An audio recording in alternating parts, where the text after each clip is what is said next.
இந்த அண்ணன் பேரு ஈஸ்வரன். நம்ம பழனி தாலுக்காலேருந்து நம்ம ஆஃபீஸுக்கு வந்திருக்கிறாங்க. என்னென்ன வேலை பார்ப்பீங்கண்ணே? பால் கறப்பேன், மிஷின் வச்சு பால் கறப்பேன். ம். தோட்டத்து வேலையும் கொஞ்சம் கொஞ்சம் தெரியும். ம், ம். மாடுன்னா நம்ம பார்த்துக்கலாம். மாடு எல்லாமே ஒர்க்கு. பார்த்துக்கலாம் சார். ஒரு எத்தனை மாடு வரைக்கும் பால் கறப்பீங்க? 12 மாடு வரைக்கும் கறக்கலாம் சார். 12 மாடு வரைக்கும் கறந்துருவீங்க. கறந்துக்கலாம். அப்புறம் அது வந்து மிஷினா, கை கறவையா? மிஷினு கறவைக்கு மிஷின் கறந்துக்குவீங்க. ஓகே. இப்போ நீங்கள் வந்து ஃபேமிலியாக தங்க போகிறீங்களா? நீங்கள் மட்டும் வேலை பார்க்க போகிறீங்களா? ஃபேமிலியாக தான் சார். ஒய்ஃபும் நானும். சரி. நீங்கள் 2 பேரும் ஒன்றா தான் வேலை பார்க்குறீங்க. ஆமாம் சார். சரி. அது இல்லாமல் தோட்ட வேலை, மாம்பட்டி வேலை அதெல்லாம் பண்ணியிருக்கீங்களா? அது ஓரளவுக்கு தெரியும் சார். ரொம்பலாம் பண்ண ஓரளவு பண்ணிடுவீங்க. மாடு தான் மெயினாக. ஆமாம் சார். ஆதார் கார்டெல்லாம் இருக்கு இல்லையா? இருக்கு சார். ஓகே.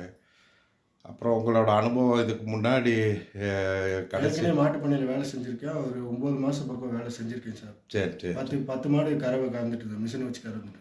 ஓகே. இவங்க நம்ம ஆஃபீஸில் அவைலபிளாக இருக்கிறாங்க.